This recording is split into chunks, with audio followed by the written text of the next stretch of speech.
Hi, Eric Robison here with another segment of Capitol Hill Live. Today we're at AMcE Creative Arts and we're going to go meet McLean, the owner. Let's go on inside.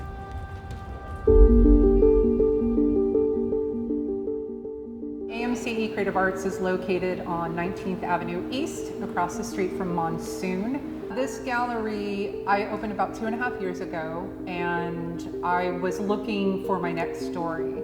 And I knew that I wanted my story to involve all the things that I love. So I had an opportunity to curate my future. And so things that I loved are art, working with artists, curating. I did event planning for 11 years. I love creating opportunities for humans to get together and enjoy things. So I thought, that's what I'm going to do under one roof. I'm going to present art. I'm going to work with artists, do the curation, the events, give people a place and an opportunity to feel welcome, to exchange through the lens of art, to have dialogues and interface. And I wanted it to feel welcoming so that people aren't daunted by coming and seeing the arts. The space that I'm in was a yoga studio, inherently beautiful, in a great neighborhood, but then I also have these yoga cubbies. So I didn't know what I was going to do with them, and now I turn them into an exhibition space and a niche market in which I can carry sort of artisan products and smaller price things. I call it my museum gift store.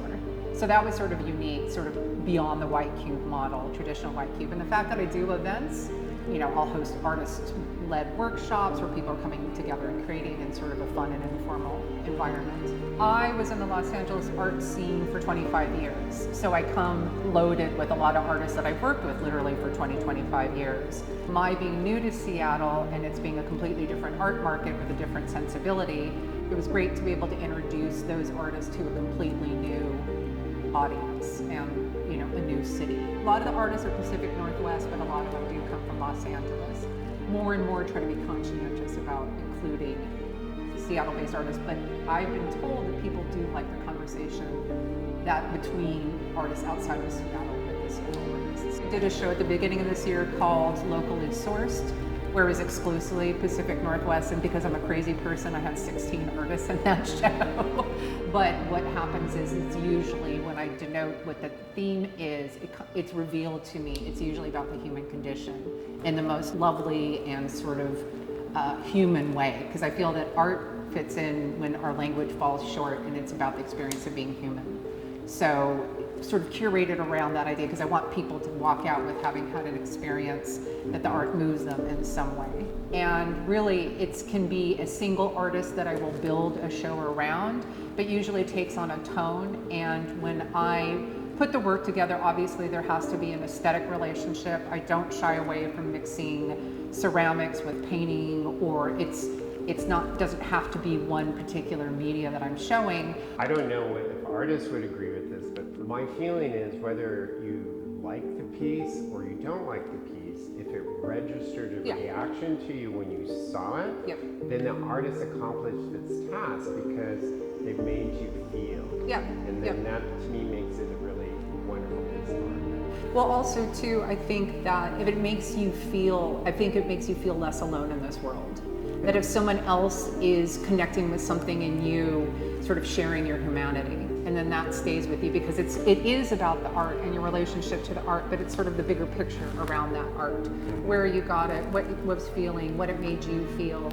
But a lot of the times, the meanings between the works reveal themselves, and that's the most exciting thing. And then getting to talk to people during a show is really informative. Like, there's a lot of great exchange with people. They see something that I didn't, so it's always like I'm learning more and more and more about the work, the relationship between the artists. I have to say the neighbors, that's what I'm, like my immediate community, have been so kind and generous and welcoming. What they tell me they feel when they come here, or how they feel about having me in their neighborhood, or they love having a gallery here.